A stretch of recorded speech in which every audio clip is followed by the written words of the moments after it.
What is up, everybody? Welcome back to another episode of Big Five Pod, episode number 72. I'm, of course, your co-host, Kyle Morello, and next to me, the one and only Jake Copestick. Cope, how do we do? We're doing well. We're doing well. We're chugging along here in conference play. Almost, dude. We're at the end of January. Yeah, yeah, it's We have a month and a half until March Madness. So really chugging along here. Yeah, we're right in the thick conference play. That's totally in full swing now. We're starting to figure out like who the surprise teams are, who's for real, who's not. So yeah, been doing well. A lot of college basketball. We had boots on the ground, or I did for 2 games this week. We were at one last night. We'll be at another next week that we'll get into. But yeah, correct. doing well. How about you? I'm chilling, also chugging along. We were at the Temple game on Wednesday night, so we can definitely go over that in a little bit. We'll definitely have some thoughts. I know that. Um, but I'm chilling. I'm ready to roll here. So listen, without further ado, let's get right into episode number 72 here. Cope, I understand that you have the ball with you, but there are no quick hitters today. Is that so? Yeah, that's right. No quick hitters. Just games. Just Just games. games. Just Yeah, games. So listen, just ladies and gentlemen, good stuff. why don't we get right into those games? We'll start with Tuesday night. A couple teams from the A10 in action. Cope, you would boots on the ground for the Dayton LaSalle game, which ended in a 66 to 54 win for the Dayton Flyers. The ranked Dayton Flyers, we should say, because we have to put some respect on their name. Um, Cope, I think it might have been a little bit of a closer game than I was expecting personally, which is kind of saying something because the 12-point margin of victory for Dayton isn't exactly a close game. But they did keep it a little bit close in the second half. But the main takeaway that I have from this one, and you can tell me if I'm right or wrong, uh, LaSalle has some real offensive problems. Andres Marrero was the leading scorer for LaSalle in this one with 11 points, and he was the only explorer in double figures. They shot less than, oh, where did my numbers go? 1 second. They shot 35.6% from the field, 27.6% from three. It was ugly. It was ugly. From an offensive standpoint, now they did hold Dayton to 66, which isn't too bad. But Cope, what did you make of this one at Tom Gola Arena? Yeah, so that's the 16-2 now Dayton Flyers. They own a 13-game win streak, which is the longest in Division One at the moment. And yeah, LaSalle's got problems on offense. It's kind of been a thing all season. And by the way, Marrero had 13 points. Just 13, put some excuse me, my on fault. that. We'll get it right. 5 of 10 in this game. The trio of Deshaun Shepard, Khalil Brantley, Jameer Brickus. 9 of 32 from the field combined. 3 of 15 from the 3-point line.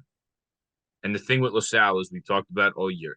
There's depth concerns, but there's scoring and like creation concerns as well. Besides Brantley and Brickus, like if they have off nights, like you really need them to do everything and be on every night to have a chance to win. And without that scoring, it's just kind of hard to envision where that's going to come from elsewhere. Ryan Zand had 10 points in his first 2 starts. Tunde's had some good games, but like consistently, who can you count on if Brantley and Brickus have off nights? And I like LaSalle's game plan. I thought Dayton would be a heavier favorite in this game. I think they closed at 8.5, 9. But LaSalle, look, I like their game plan. They put the more athletic Deshaun Shepard on Deron Holmes, which is a tough cover for anybody. I mean, Deron Holmes is going to get drafted. He's going to hear his name called. I'd be shocked if he didn't. I like the game plan to do that offensively. And look, Deshaun Shepard held his own. Look, Deron Holmes is an NBA player. Yeah. He's gonna get his, and he's been on a tear in conference play. He's been hard to stop. I like their game plan on offense as well. It was we'll just set as many, we'll have Ryan Zan screen whoever's Nate Santos on him from Dayton. Let's get him on Brantley. Let's get him on Brickus. Let's try and get a mismatch. Try and get an advantage. Try and get some baskets. Try and open some stuff up in the lane. Kick out the shooters. Like I like their game plan. They just didn't make enough shots, and sometimes it happens. And then they just kind of ran out of steam at the end after they had cut this to a 3-point game. They were in this thing down the stretch, but in the second half, how about Javon Bennett for uh, Dayton, the transfer guard from Merrimack? 13 points. All three of his threes come in the second half, which really broke this one open. They did a good job on Kobe Brea, who didn't kill them, the leading 3-point shooter, excuse me, in the country that we talked about on the preview. Yeah, like I said, I like their game plan because Dayton's got Javon Bennett's a quick little guard. Enoch Cheeks can guard the ball well. They were like, let's get these bigger, slower guys on our quick guards. See what can happen. But to score 54 points, you're not going to win that way. You're not going to beat any unless you're Virginia and you just play rock fights and you play absolutely hideous games that hurt your eyes. You're not really going to win scoring 54.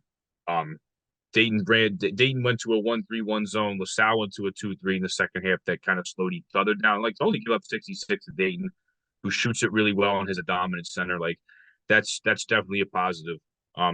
Just didn't have enough points here. Didn't get it from the guys that they needed it from, and that's gonna happen. Like with Brantley and Brickus have this much on their shoulders every single night. Like it's gonna happen. They battled. Brickus had some really good baskets in the second half. Had a steal. Had a couple nice shots to cut into that lead. But yeah, it's offensively. If the killer bees aren't producing, where else does that come from? Where else do the shots come from? And Marrero's been shooting the ball with a lot of confidence. They're giving him a huge green light, which is good for a guy like him. But if he has a cold night, then it's like, okay, well, where the bottom line here, where does the offense come from if you have a cold night from the guys that you expect it from? Because Brantley and Brickus are they're two top 20 scorers in this conference. And when you don't have that, who knows who else is going to score? So, like the game plan, the shots just weren't falling, but they battled. They were in a game with a ranked team that's won 13 in a row. That I said it last episode. If the A10's a two-bid league, it's because Dayton loses in the semis or the A10 championship because they're having a hell of a season. They just ran into a better team against the best player in this conference, Ron Holmes, who's he's the leading scorer behind, just ahead of Eric Reynolds, just ahead of Day Grant, just ahead of Jordan King from Richmond. So the best player, the leading scorer, he's been on a tear, 9 of 16 in this game, 22 points, 8 boards, 4 assists, 2 blocks, 2 steals for Ron Holmes. Stuffed that stat sheet to the brim. Guys gonna hear his name called on draft night. There's not many guys in this league that you can look at and be like that's a surefire draft pick. He's a hell of a player. They played him physical. They played him tough.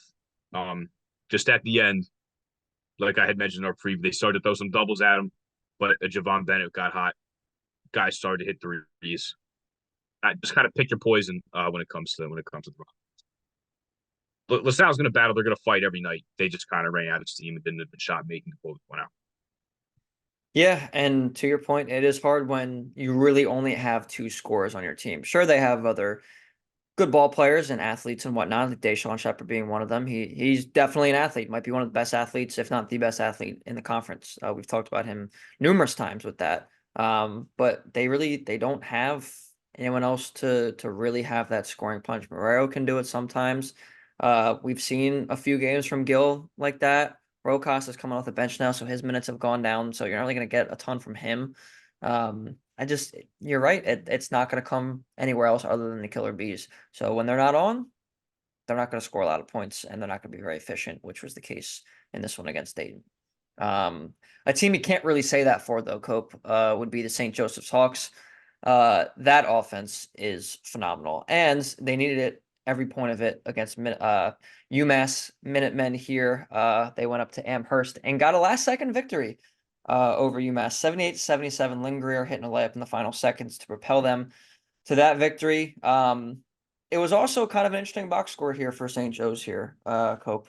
You had Eric Reynolds, who you just talked about up there in the same scoring prowess with Deron Holmes. 31 points, 11 of 17 from the field, 5 of 7 from 3. He was also only one of 2 Hawks in double figures, though. The other one being Xavier Brown, who had 11 points. Obviously, we know about other guys who can contribute. Lynn Greer being one of those who hit the game winner in this one. But listen, Cope, after losing the first 3 in some, I guess we can say, fairly embarrassing fashion in the A10, St. Joe's has now won 3 in a row, and they are back to 500 in conference play and only looking up from here. So what do you think about this victory over a stingy UMass team on the road? Yeah, this is absolutely huge.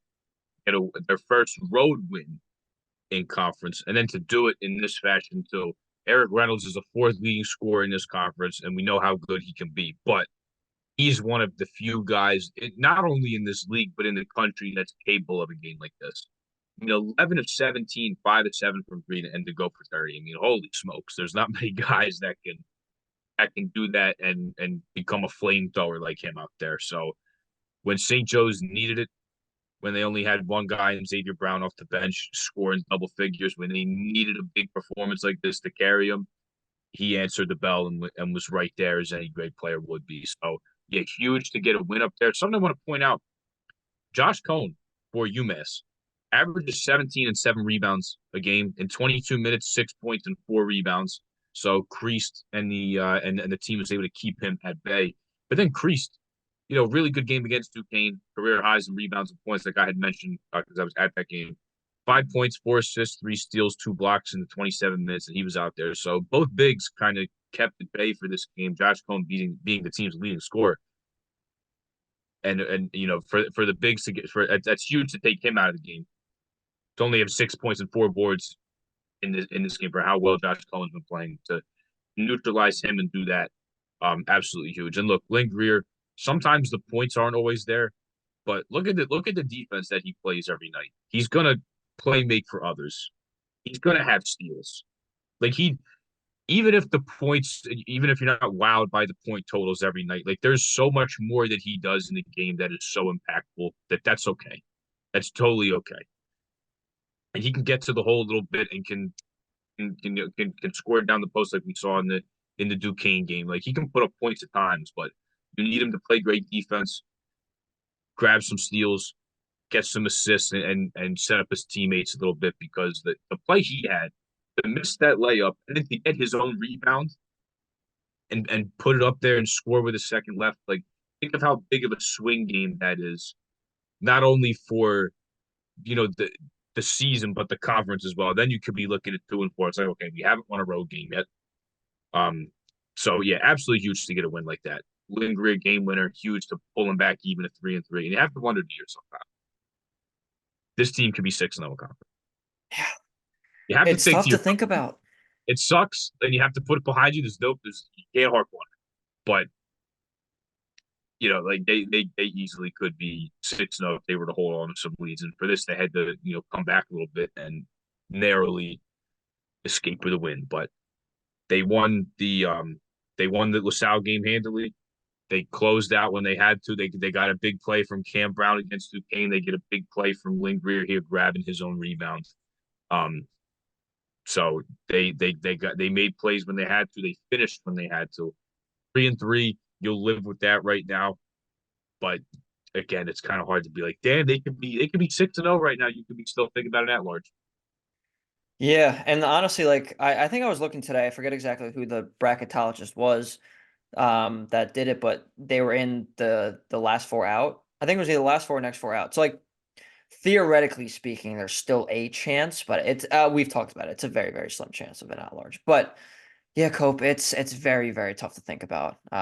Now they've done great damage control. They've now won the last three. They're looking like the team we thought they were, and the team that they had been previous to those three losses to start A10 play. But they could be right up there with Dayton if they just learned how to close out games. But now they've learned how to close out games, or at least to keep fighting until the end. So it's these are very important victories for them, even with the tough losses. All right, so that was it for Tuesday's games. Now we'll go to Wednesday's games. Cope, you and I went to our alma mater. I already see you making the face. We don't want to talk about this game, but we do have to. Um, we were at our alma mater as fans, which first of all was awesome to go as a fan because we haven't really done that in the better part of 2 years since we've been starting this podcast. We've been credentialed media, which is a blessing. Don't want to take that for granted, but it was cool to get a ticket, sit in the stands, grab a beer, hang out. That was until the second half of this game, when Temple ended up losing to South Florida 75-69. Cope, this is now their ninth loss in their last 11 tries. They have lost 9 of their last 11. Not good if you're keeping track at home. Not a very good wins percentage to be 2-9. But let's get into the game. They were up 35-31 at the half. They were making shots early, and that's when you turned to me and said, don't like how many shots they're making right now. This isn't good for the rest of the game because they weren't up by that many. I believe their largest lead was 9 in this one. Yes, it was 9 in this one. So they were up a little bit, but It didn't end up finishing well for them. But there were some good performances. Matteo Picarelli, season high, 23 points, 6 of 10 from three, 7 of 13 from the field. Heiser Miller had another good game, 6 of 17 from the field with 16 points in this one, including 4 of 8 from three. Then Jordan Riley with 11 and Jaleel White with 13. Um, Cope, it was down the stretch. That was the real concern of this game. They were in this. They were up 9 in the second half, actually at 1.2, and they just could not generate offense. Heisler Miller fouled out with a little less than 3 minutes to go. Uh, then it really sunk in, and South Florida were making their shots, and they ended up winning this game, and stealing it on Temple's home floor. And now Temple drops to 1-6 in the conference, which is obviously toward the bottom. So Cope, we were both there. We both saw a little bit of a collapse here from the Owls. What do you make of what you saw?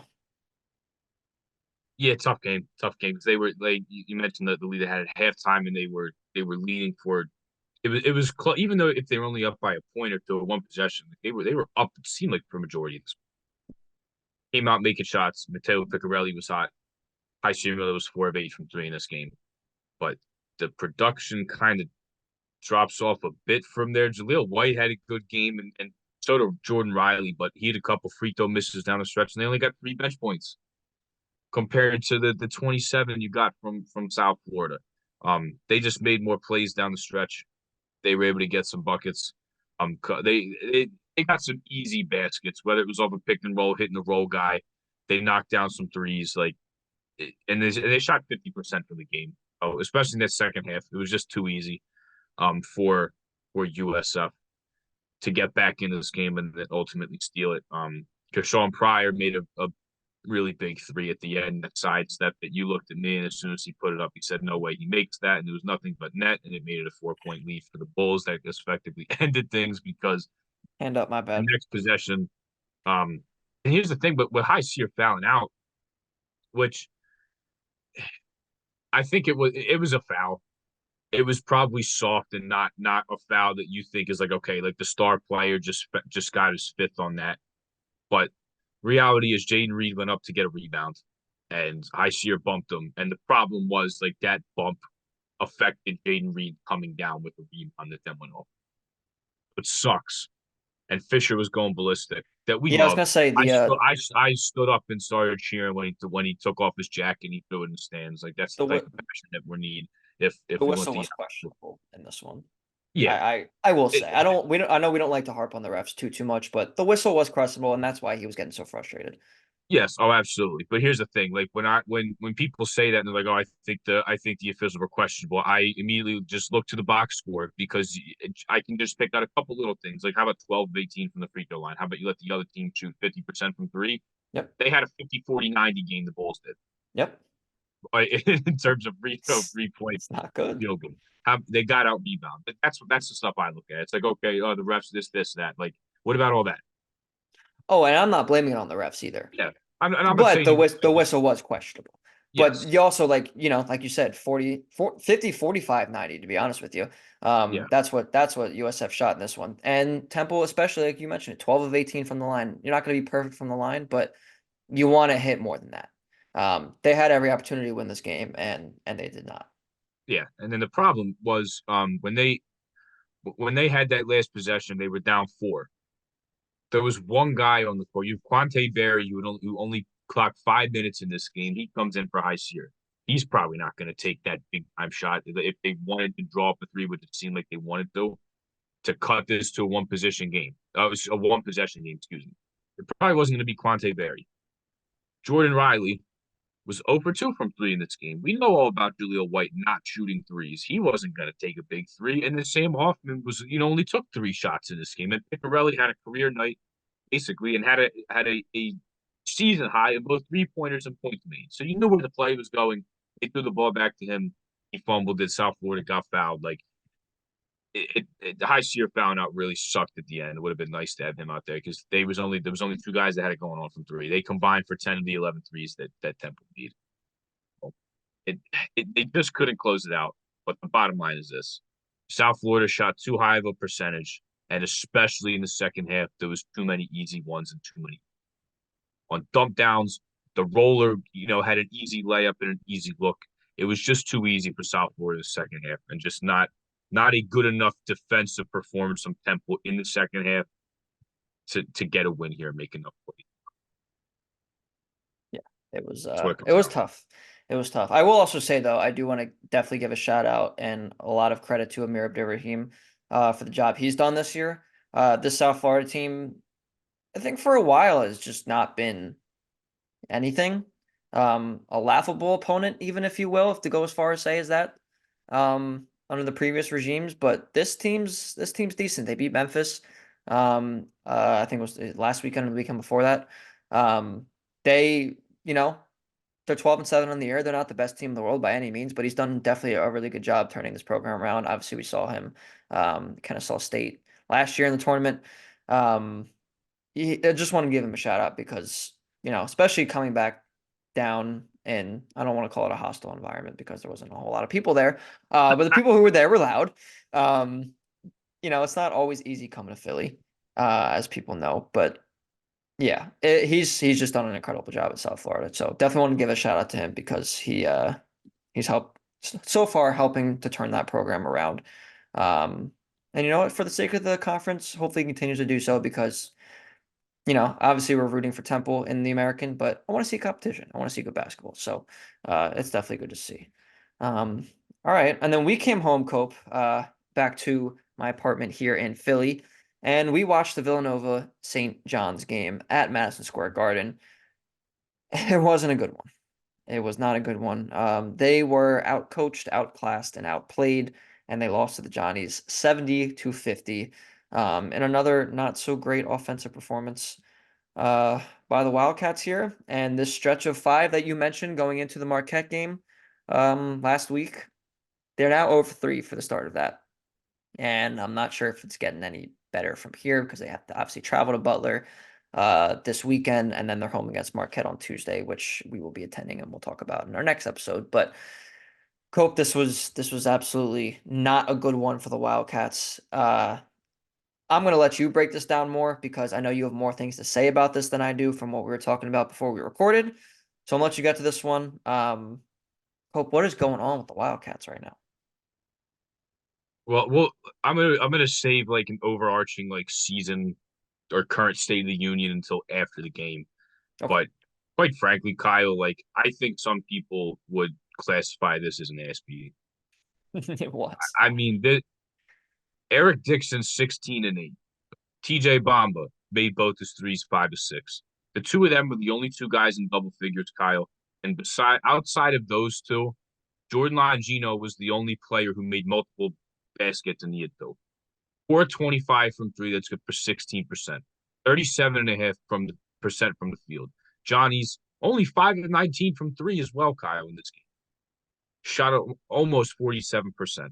Out rebounded him 42-23, which is why a result like this happens. Mm-hmm. And on the offensive glass, beat them 15-5. That to me, like and they shot 9 of 14 from the line. Like it's not like it was 14 free throws versus 13 free throws. It's not like there was a disparity about going to the line. Like this was just kind of an ass beating, Kyle. I mean, that pressure got to Villanova again. And look, Villanova competed their asses off in this game. Like they just couldn't make shots. They were playing hard, but the Johnnies just played harder. That pressure defense was speeding them up again and forcing some turnovers toward the end of the game. Like Brandon Hawson had a pass where he just kind of lollipopped it, and Chris Ledlam came down with it, and then I think Ledlam came down with it, and Zuby Ejiofor got a layup out of it. Like that relentless pressure defense, as Rick Pitino calls it, the mother-in-law defense, constant nagging and harassment on both ends from 94 feet. The Johnny, they are hot right now. They are hot. We still have plenty of time to go until the bracket comes out, where they will be scary wherever they are. If you are a seed between 1 and 3 and you have to see them in the round of 32, I would be petrified because they're hot. Looks like they're starting to gel. Joe Soriano's been in a bit of a funk. He had a very good game last night. It was spread around with their scoring. The Giants got contributions from a lot of different guys, and it's just that defense that they're going to set a tone. And on both ends, like Nova hardly had an easy look all night. They were flying around defensively. They were recovering well, cutting off gaps well, cutting off drives well, keeping them out of the paint. Now, there was, Dixon got his, and there was a couple of times where he got over the top of the defense and was able to score some tough buckets. Besides that, I mean, this was a terrific game from the Johnnies. And unfortunately, Kyle, the two times that St. John's has played Villanova, they have just straight up been the better team. That's all you can say about it. Yeah. They have head and shoulders been the better team um, above Villanova. But getting offensive rebounds, beating them to the glass, the pressure that they had, just far and away, this was their game to have, and they were the better team. Now, if we want to get to a little state of the union here, here's the deal. They're 11-8. I told you we're going to find out a lot about this team in this 5-game stretch. They have Marquette twice. They had to go to the Garden to play St. John's. They had UConn. And although they played UConn close. The Marquette game wasn't very close. This game wasn't very close. They're about to go to Butler that we'll touch on soon, that they have lost 5 of their last 7 at Hinkle Fieldhouse, including a loss last year, the first year, to Dad Mata in his first year there. Like, even if they go 0-5 in this stretch, Kyle, they'll be 11-10. That's not going to be good enough to make the tournament. If that's the case, and you're going to finish this 5-game stretch 11-10, but there's still plenty of quality opportunities in the Big East. That's the great thing about it. You're not dead just yet. There's still a lot of season to go. But to go 0-5 in this stretch where even 2 wins propels you even further up the ladder here, to go 0-5 and to have a couple games that are completely out of hand doesn't bode well for them at all. They have to be better than this. They've definitely been really disappointing up to this point. But again, there's still opportunities to figure this out. But if you go 0-5 in this stretch, and then they have Marquette looping around next Tuesday, and in addition to still having to go to Providence, still have to play Seton Hall. They have a return game against Creighton at the Wells Fargo Center, which I believe is their last regular season game in March. There's still opportunities to win here. If this is a tough stretch where I said, hey, if we can 4-1, 3-2 in this stretch, I'll be like, hey, that is damn impressive in the Big East Gauntlet to do what they did. They sit at 0-3. You have to pick up wins here. I think they have to win both to go 2-3, and then maybe I'll be like, okay, played the number 1 team in the country. You had to go to the Garden, play St. John's, who had your number last time, played really well. Like, you had to go to Pfizer Forum to play Marquette, really tough place to play. But to be a team that I thought could make a Final Four, potentially a championship run, like, you got to win these games. Have to. Yeah. Oh, there's still 2 games left. There's still time for me to feel better about them. But as it is right now, it's concerning because, like, they're still firing up threes. The percentages haven't been there all the time. And it's like the defense can be great. Like, St. John's didn't shoot the ball well from 3 last night, but they got on the glass, and Villanova has only scored 50 points. Not going to win games playing like that. Oh, there's still time to figure it out. There's still time to get better. But this has been a concerning stretch where if they want to separate themselves into that tier of teams that can make a deep run, you have to win these games. You have to. 100% agree. Because listen, if they do win these two, 13-8, and it definitely looks a lot better than 11-10, or even 12-9. So they definitely have to win these next 2 games, and we're not going to go too much into the Butler one right now because we're going to go over it in a second here. But they're at Butler, who I think is a beatable team, but they haven't had much success there. And then they're home against Marquette, and you never know what can happen at home. But they didn't have a great showing against Marquette just last week. Yeah, it's now or never, which is weird to say at the end of January, early February. But if they don't win these 2 games, it's Big East tournament run or bust for them. For the most part. Obviously, there's still a little bit of time, but for the most part, if they don't win these next 2 games, you're definitely on the outside looking in, and that's not a position you want to be when you're going into February, the last full month of the regular season. So they're going to need to step it up and figure it out. Yes. I don't know if it's necessarily outside looking in. Like, the latest bracketology, we were going over this. I had them 8 or 9. Then you're going to play. They had Yeah. the mock. It was like to play Cincinnati's in 8 or 9. Like, You losing at Butler and then losing to Marquette isn't like it's not going to kill your chances. It's not a loss that's going to kill your chances. But at the same time, it's like, hey, like there's other teams that are starting to win. They're building a resume here. Like you're going to start to fall. You just start to fall a little bit. And that's more so what So I it's mean. not, Like, yeah. yeah, like the urgency has to be kicked up right now because if they don't win these games, then they're really in an oh crap position where it's like every single game is under scrutiny because you have to win every single game. If they win these next two, they can probably afford another loss or two, or even three, depending on what it is, who it's to, whatever. Um, but it's the urgency that kicks in right now. It's like, okay, these are really, really important games that they have coming up here. Not that all the games aren't important, but especially these two with the losing streak that they've been on these last three games. They got to kick it into gear right now. So we're gonna find out some answers soon here, Cope. Even though we've started to figure out a little bit in the negative way, we're gonna try to figure out if it's here to stay or if they can right the ship. Um, so yeah, that is all the games that happened during the week. Uh, so now let's go to the weekend, Cope. We're gonna each pick a game like we've been doing for the weekend that we are looking out for. I will of course let you go first. So what are you looking at for this weekend slate?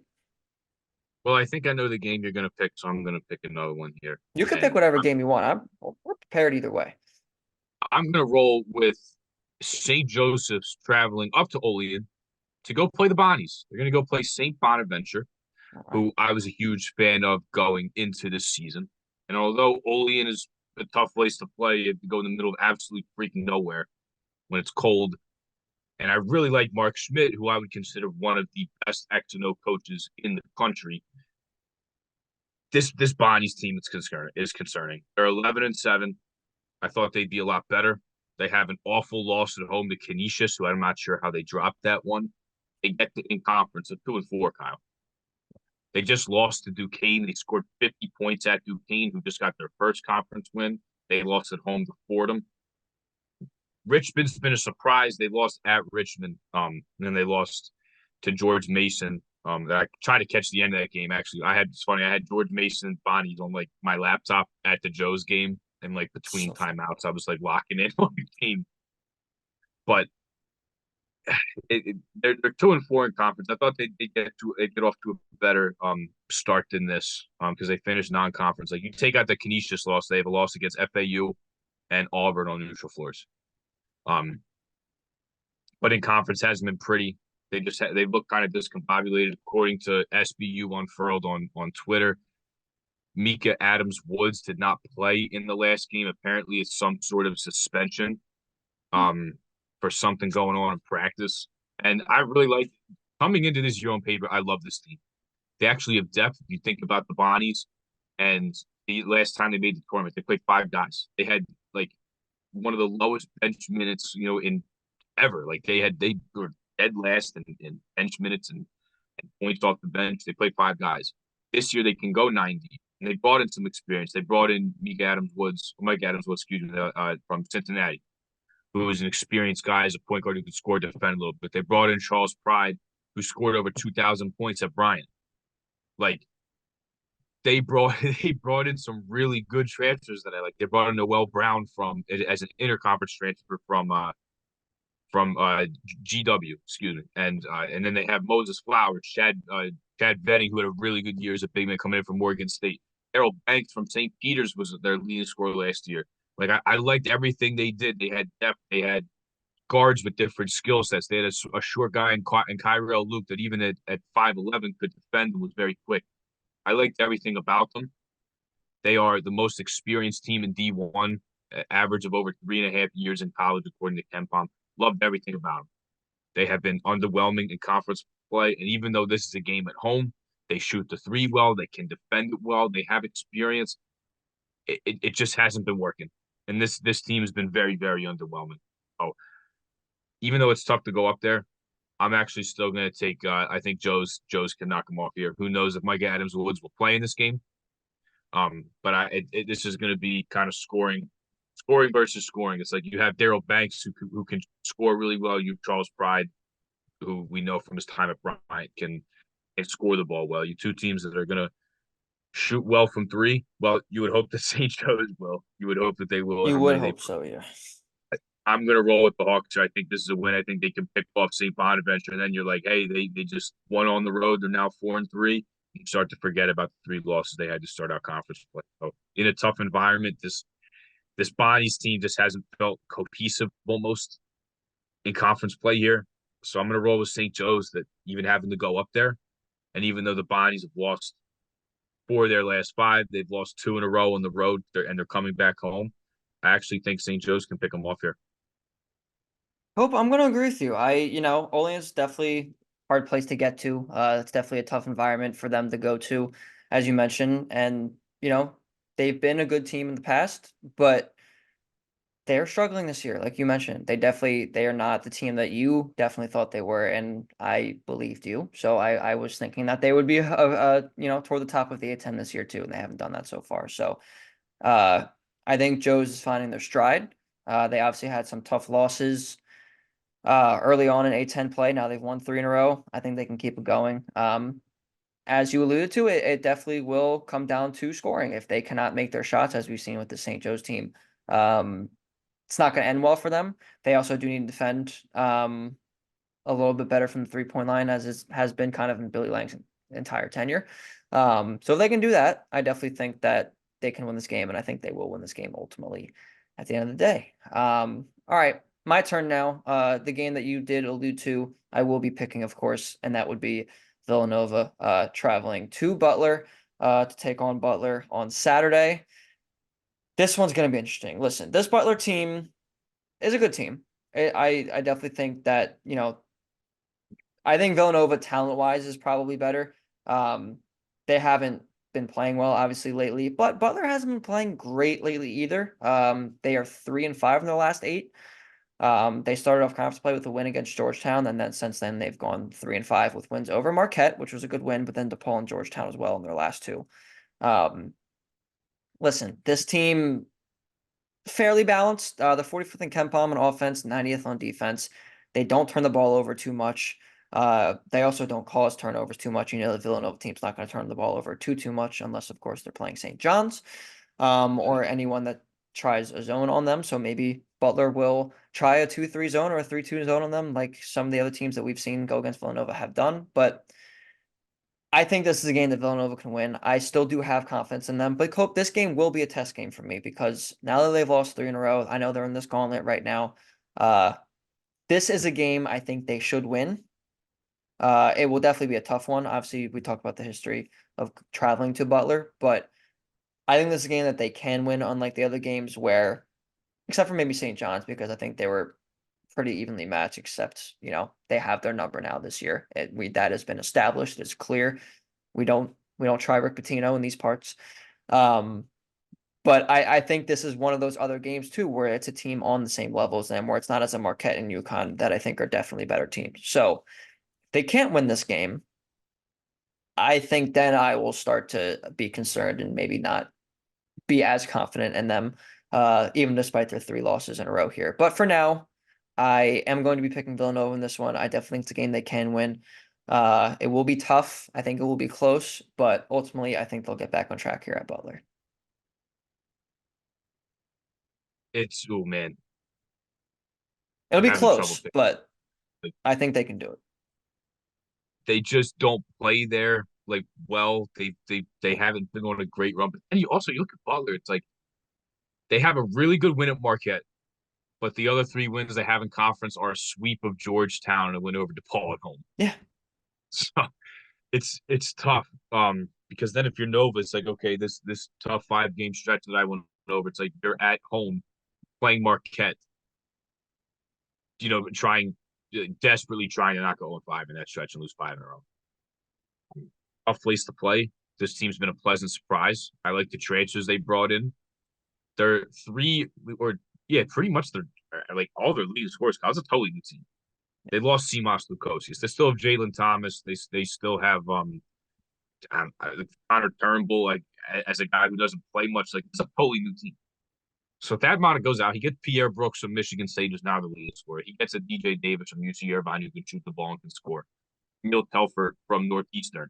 Ach Alexander, interconference from St. John's, like to defend the ball really well. He's the leading steals guy in the Big East. So he gets a dog defender. He gets some scores around him.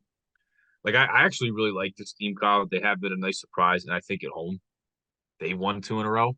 Villanova definitely needs the game more, but I do think Butler can pull this one out. Kyle, like it could be a situation where Villanova's like just when I thought I was out, they pulled me back in. But like Kyle, like they've been frustrating to watch at times. They've been inconsistent, and I think Butler's actually going to be able to get them at home here. I really Okay. do at Hinkle Fieldhouse. I think the Hinkle Fieldhouse Magic will actually get them here, and I think it's supposed to be a checker out there for Saturday. I think it's going to be like a Penn State like helmet strike game almost what they got going on. So a Saturday game, a big time environment at one of the most historic venues. That's certainly on my bucket list to get to. I think I'm actually going to roll with Butler here, Kyle. Okay. Really, Listen, really do. I But respect it. I was gonna say I respect it. I mean, like I was debating while you were talking about your St. Joe's game. I was definitely debating. I just think I'm confident at some point that they will pull it together.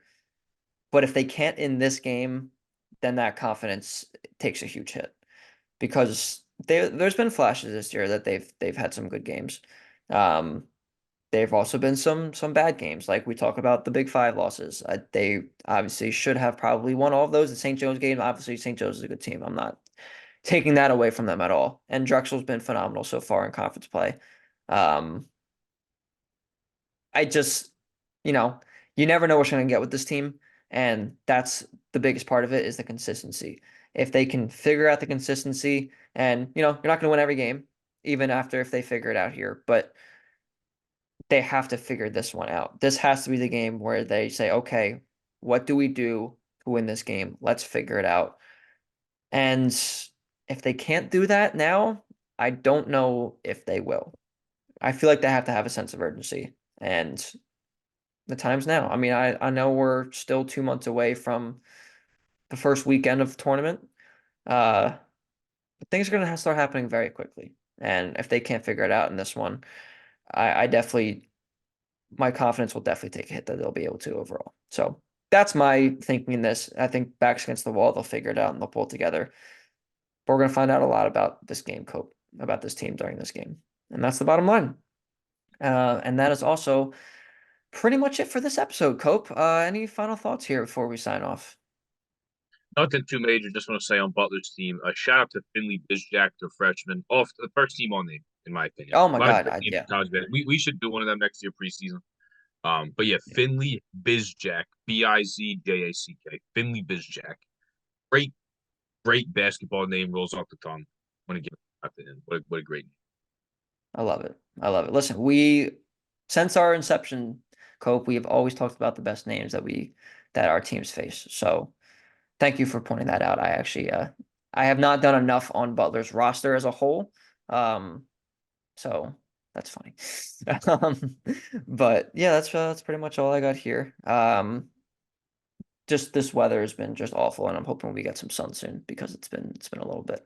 Um, it's been dragging me down a little bit. But anyway, we're still here. We got plenty of college basketball on. Um, and with that, we want to say thank you guys so much for tuning in. As always, your viewership, listenership, value we value it so very, very much. We love bringing you the coverage of these Big Five teams. We love going to all these games and covering these teams for you guys. So thank you so much for tuning in as always. And if you want to continue to do so, make sure you check out our YouTube channel for all the Big Five Pod episodes to see visuals. For the audio only versions, make sure you check out Apple Podcasts and Spotify. And of course, for all updates, make sure you follow us on social media at Big Five Pod. And that would be on Instagram and Twitter. And with that being said, thank you all for tuning in, and we'll see you next time.